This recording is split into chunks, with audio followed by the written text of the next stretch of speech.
What's going on, everybody? All right, this was a big week. There were so many things that took place. Now, Midlife Live number 8 was Monday. That was absolutely fantastic. We broke an all-time record, hitting over 260 people at one time in the chat. The chat was on fire. The panel was on fire. Had an amazing experience with that. I bought a pretty big card. I know. I just got home from the National, and I was supposed to slow down on buying after depleting my funds. But I made a couple of sales, and doing a few things, and before you know it, I bought a big card. I bought a big card. For me, it's a big card. Some people would go, "That's a big card." Yeah, for me, it's a big card. So I also had a couple of really good conversations and interactions with some hobby people that I'm excited about the potential of. So lots of good stuff this week. And it was the first full week back at work with students. I've been back for 2 weeks, but this is the close of the first full week with students. So a lot going on. And that's good, right? If you have nothing going on, then sometimes that's good too. It just sort of depends. At times, busy is good. At times, not busy is good. But this was a good week. I made a couple of other medium-sized purchases, small to medium, I guess, that I showed off the other day on the live. But anyway, so I'm going in 8 places at once. So let me what is the point of today? I continue to say it's really important to see what's going on in the hobby and to just kind of monitor things. Now, I'm not a guy who checks the stock market every day. I am a guy who checks the stock market once or twice a month, just so I have an idea of what's going on. And that's sort of how I am with the card industry. There's been so much talk about how card prices are out of control high, how the bubble is going to end soon, how certain players are, going to continue to go up and others are going to go down. But to me, the thing that's undefeated is just looking at the data, just looking at sales history. And I think that, whenever I go online and whenever I go on Card Ladder and I'm looking at prices and I look to see what, cards in my collection are doing, it's always interesting. But the thing is a lot of the time, a lot of the news, a lot of the videos that are out there are about cards that are crazy expensive. And that is one part of the market. In fact, that part of the market seems really hot. The high-end, expensive stuff seems really hot. But that doesn't affect most collectors. Most collectors are not spending thousands and thousands and thousands of dollars a month. Most people have a very reasonable budget. And that's why every month I like to do this video where I just go through eBay final sales history. These are not made up things. These are not listings. These are cards that sold on eBay. Why eBay?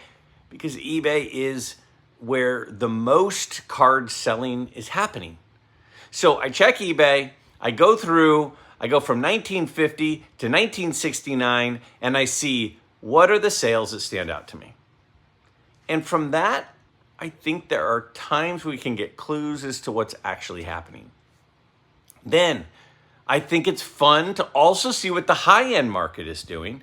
So I also check to see 10 huge sales, big cards, thousands of dollars type cards, to see what those have been selling for and which ones are selling and which ones maybe aren't. And every single month, something is eye-opening. Something catches my eye and I go, man, that was pretty interesting. And that's what we're going to do again. So I dug through hundreds and hundreds and hundreds of closed eBay auctions, and I found 40 cards that surprised me. Now, I always get this question. Greg, are you saying these cards usually sell for way more? Not necessarily. They're just cards where I said, that sold for that little? Now, maybe that's what those sell for. Or maybe just that one sold for very little. And then as always, I picked 5 that really blew my mind, that really surprised me to see, just to share where my head is at. Just to share the ones that surprised me the most mind-blowing. So, let's take a look. 40 sales on eBay, under $50, where most collectors live, from the month of July, and 10 big-time moonshot sales that also happened on eBay during the month of July, to see what kind of trends we can find. Right off the bat, a 56 Topps Warren Spahn. Beautiful card in an SGC 3.5. Look at the centering. That card sold for $49. That is one of the best left-handed pitchers of all time. What a gorgeous card. How about a second year autogram, 51 Bowman, and a PSA 1.5. Now, it's a low grade. It obviously has some issues, but the eye appeal on that card is really, really high for one of the most prolific quarterbacks and winners as quarterbacks of all time. We got a Willie McCovey rookie card. A rookie card of a Hall of Famer. Hall of Fame slugger. And it was $47.77 for this SGC2. Again, well-centered, good eye appeal. Willie McCovey. I should have bought that. Living in Northern California, my goodness. That card would be snatched up constantly for that. Bart Starr. So this is a 1960, making it his 4th card. The 1960 Bart Starr in a PSA 4. That is a really, really nice 4 for $47.77. We've already seen 2 football cards. There's been some other people recently talking about the value there. How about a 55 Bowman Eddie Matthews in a PSA 4? Some people love the 55 Bowmans. Some people don't. But that, again, is a gorgeous card. Fairly recently graded. Eddie Matthews, $47.22 seems like a really good deal if you ask me. Another 55 Bowman, this time a Roy Campanella. I heard some other YouTube channel kind of hating on Pee Wee Reese cards and Roy Campanella cards. And I'm like, yeah, no biggie. Just all-time greats. I mean, Campanella, MVP winner, World Series guy, Negro League player, all-time best, one of the all-time best catchers. No biggie. How about a Richie Ashburn, beloved by Phillies fans? This 52 Topps, again, I tried to pick only high eye appeal cards. So I wasn't just looking at grades. I was looking at good eye appeal. $46 for this PSA 2, 52 Topps, Richie Ashburn. Seemed like a pretty good deal to me. We got another Warren Spahn. I know I'm probably a little biased in favor of Warren Spahn. Love that guy. But this 58 Topps Warren Spahn, a lot of people consider this one of his best-looking cards. Fairly recent, actually very recently graded card. PSA 3, that would have been a 5 10 years ago. Sold for $46 on the Spahn. Another football card. This is a 59 Topps Johnny Unitas. That is his 3rd card. Johnny Unitas' 3rd card in a PSA 3. Really well centered. And because of the centering and everything, that is my first mind-blowing shot of the month. $45.19. Gosh. Don Drysdale's rookie card to me is one of the best looking baseball cards ever. Love this image of him, the cap, the smile, everything. $45 on the PSA 2, 1957 Topps Don Drysdale, a guy who certainly is probably overlooked in the hobby because he was in the shadow of Sandy Koufax. A 1960 Leaf Duke Snider, and it's autographed. An autographed 60 Leaf Duke Snider. SGC Authentic. SGC did used to authenticate autographs. They don't now. $44.77 on that really cool card of a slugger from a World Series team year after year. How about this Larry Doby, 54 Bowman in a PSA 3.5. Another high eye appeal card, and it blows my mind that a Larry Doby card that's that beautiful with an image like that sold for $44 last month. Next up, this could have been a mind-blowing choice too. A 58 Topps Willie Mays All-Star. First year of All-Star cards for Topps. You got Willie Mays in an SGC 2.5 for $43. Again, great eye appeal, well-centered, gorgeous card. Willie Mays. Another 55 Bowman. That set is overlooked. It certainly is underappreciated. The 55 Bowman Whitey Ford in a PSA 4. Again, pretty recently graded. So the standard is pretty high here, and that card is gorgeous for $43 on the Whitey Ford. I love the 58 Topps set. Some people don't. I do. I know my buddy Dylan does. Over at Double D Vintage Baseball Cards is Eddie Matthews in an SGC 5. Sold for $42. Again, well-centered, good eye appeal. I love the M on the hat. That throwback location is awesome. Look at that, back-to-back Eddie Matthews. We have a 56 Topps Eddie Matthews. This is an SGC 3, sold for $42. Again, well-centered card. His rookie card is in the 52 Topps set, so it's still early in his career. Another guy who lives in the shadows of an all-time great. He obviously being in the shadow of Hank Aaron. Next, we've got a 67 Philadelphia Johnny Unitas. So another Johnny Unitas card. This is a PSA 5, $41 on the PSA 5 67 Philadelphia Johnny Unitas. I love that image. I love his face mask. Such a cool card. I love the 54 Bowman set. We already saw the Doby. Here's the Whitey Ford. This is a PSA 3, very recently graded, probably in the last 2, 3, 4 months. This card sold for $41. I remember almost buying this card in a case about a year ago, and it was a 3 or so for $100. Shout out to my buddy Jason, Everyday Card Collector, with the Auravision Mickey Mantle in a PSA 5 for $41. Isn't just getting this slabbed by PSA at least $41?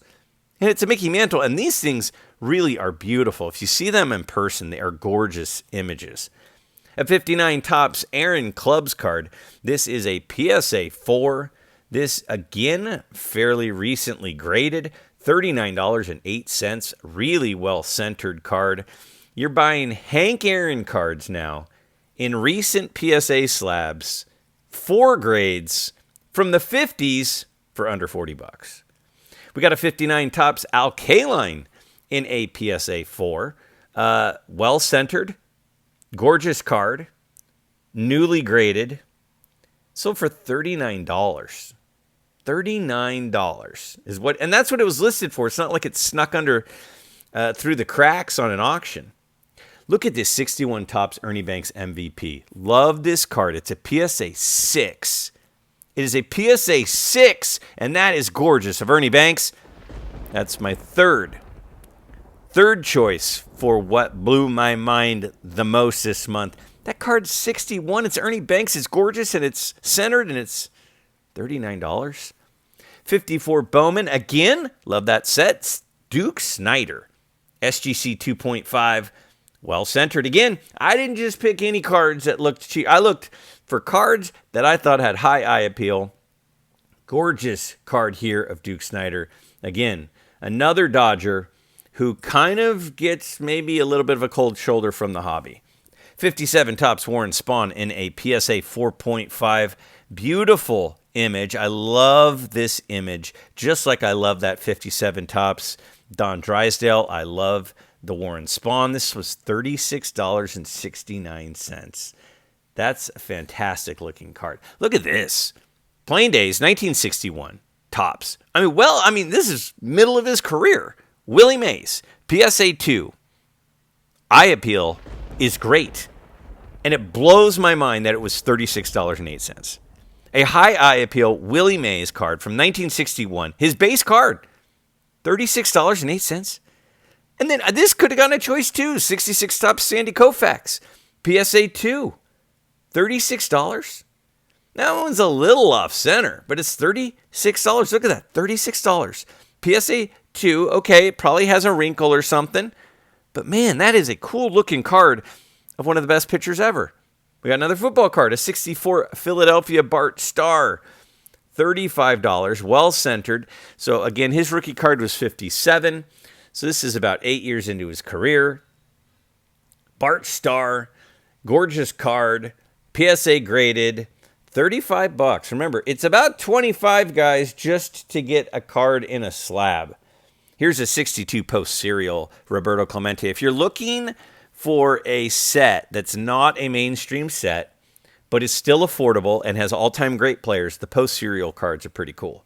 And they're hand cut. And this is a 62 Roberto Clemente and an SGC2 for $33.02. Look at this, a Jays Publishing Willie Mays oversized item. So it's expensive to get it graded and get it slabbed. And it's sold for $33, and that is insane to me. That had to be $35-$40 just for the slab. Sold for $33. SGC Authentic. How about a Gaylord Perry Hall of Fame rookie card in an SGC 3? $33. $33 for a Gaylord Perry rookie card in a 3. That card, didn't that card used to be worth quite a bit more than that? I owned one of those for a long time, and it was worth more than that. 66 Topps Jim Palmer, another Hall of Fame rookie card. This is a PSA 2, so it must have a crease, a wrinkle, something. It was only $33. He signs through the mail. If I had seen that, I 100% would have bought that card, cracked it out, and sent it through the mail to Jim Palmer for signing. $33. A 51 Topps Redback Phil Rizzuto in an SGC2. The first year of Topps baseball cards is actually 51. And this was $29 in the SGC2 holder. Well centered. Sometimes these come way off center. It's a nice looking Phil Rizzuto card for $29. Under $30. 59 Topps Don Drysdale in a PSA 4. Another Don Drysdale. Another beautiful card from the 50s of a Hall of Famer. $29. So this would have been his third card. Don Drysdale's third card in a PSA 4 holder is under $30. Another Duke Snider. Duke Snider, I guess, and this was all Duke Snider and Don Drysdale, I guess, this month. 57 Topps Duke Snider in an SGC 3.5. $26.27. Guys, that means somebody paid $15 to get it graded and shipped it. So raw, what's that make that, an $11 card? 51 Bowman Robin Roberts, another Philadelphia Philly great. This is a PSA 2, and it's sold for the mere price of $26 on the Hall of Fame 51 Bowman Robin Roberts card. Just seems cheap to me. We have a 58 Topps Larry Doby. Larry Doby's cards have been on fire, but some of his later cards, the late 50s cards, are still pretty darn cheap. This PSA 4 sold for $25.99. Just about the price of getting it graded by PSA. Next, the 59 Topps Willie Mays catch card. Such a cool card, an iconic moment in sports history at the Polo Grounds. $25 that this card sold for. It's well centered. It's got good eye appeal. Sure, it's a low grade. Who cares? It looks great. It looks great. We have a 62 Topps stamp of Hank Aaron. It looks like it's trying to sneak out of the slab there. No comment. $21.71 on this Hank Aaron item that Topps put out back in 1962. That's pretty darn cool. How about the 64 Topps coins? Here's a Sandy Koufax. I know my guy Mangini has several of these. The Topps coins are kind of overlooked. This is a PSA 5 of Sandy Koufax from 1964. It was $18.50. $18.50. And last but not least, of the cards under $50 is a 1959 Topps Whitey Ford in a PSA 4 for less than the cost of grading at PSA. Just $17.50 for the Whitey Ford. That is crazy. All right. So those were the cards that sold for under $50.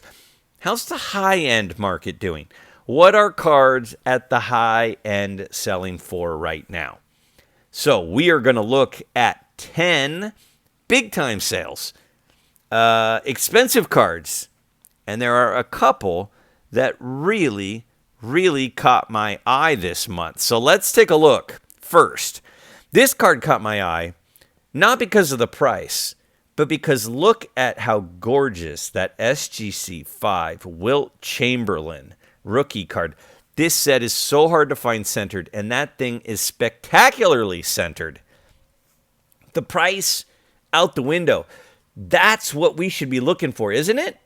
A beautiful card that's just a 5. I mean, that thing is beautiful. I've seen so many 6s, 7s, 8s that don't look that nice. Or we could pay a little bit more and get a 1962 Topps Frank Funk. I think he had 20 career wins when I looked it up. Interesting that his PSA 10 card would sell for about $4,500.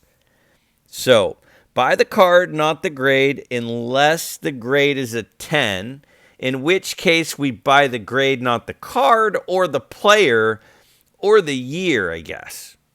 How about this 67 Venezuelan Retirado Sandy Koufax? Of all those Retirado cards from 67, this has to be the coolest looking one, right? This Sandy Koufax. A couple of these sold over the last couple of months on eBay. And this one being in an SGC 1.5 holder. But it looks pretty nice. I mean, that's pretty darn cool looking. I think my buddy Tony, TJ is online. I think he has an autographed one. How about a 56 Topps Roberto Clemente? This was interesting. This caught my eye because it's a PSA 8 and sold like it was a PSA 8. And I'm not saying it's not a PSA 8, but look at the slab. That is a first-generation slab. That card was graded in like 1991 or 1992. It's got the long barcode, the different font. I wonder if that card was graded today, what would that card grade? Was this a card that was purchased for the grade or the card? I'm curious. I don't know. Another PSA 10 card. Now, this one has Harmon Killebrew, Willie Mays, and Mickey Mantle. So, okay, $16,500 for it's still a PSA 10. If that card was an 8, how much would it sell for? Maybe a couple $100? I don't know. I'm asking. $16,500 because it's a 10. I bet there are a bunch of 8s that look pretty similar. Someone got themselves a crown jewel to their collection. As soon as you start hitting like the $30,000 range, you're probably going to get a beautiful card. This is a beautiful 54 Topps Hank Aaron in a PSA 7.5. And quite frankly, you look at a card like that and you're like, how could one look much better than this one? Someone paid up, but somebody got an absolute diamond. 52 Topps Willie Mays in PSA 7 holders don't come up very often. What a gorgeous card this is. What can you say? It's Willie Mays. It's 52 Topps. It's a high grade. It's pretty well centered for that set. Good corners. Massive pickup for just under $50,000 that somebody made. What can you say? Well, then somebody. This is the month of the National, but somebody still found a way to buy a 49 Bowman Jackie Robinson rookie card in a PSA 8. What a monster card this is. It's a 49 Bowman Jackie Robinson, and it looks packed fresh. That stunning. And then we got this one. This is not the 10th one. This is the 9th. There was a card that sold for more than this. We count up with the moonshots is 52 tops. Mickey Mantle and a PSA 4 sold for just under $100,000. Look at the clarity on that card. Look at the image in the surface. Look at it's beautiful image. It's obviously a little off center, but that is a beautiful card. And then somebody who has a nicer SGC Nolan Ryan rookie card than Darren. Somebody bought, well, at least according to the grade, it's better, an SGC 9.5 Nolan Ryan for $132,500. And Jerry Kuzman. 68 tops, Nolan Ryan, SGC 9.5. I don't think there's a 10. $132,500. What a month. Some crazy deals out there. When people say prices are really, really high, I look at those cards under $50 and I go, really? Because these seem like pretty good deals.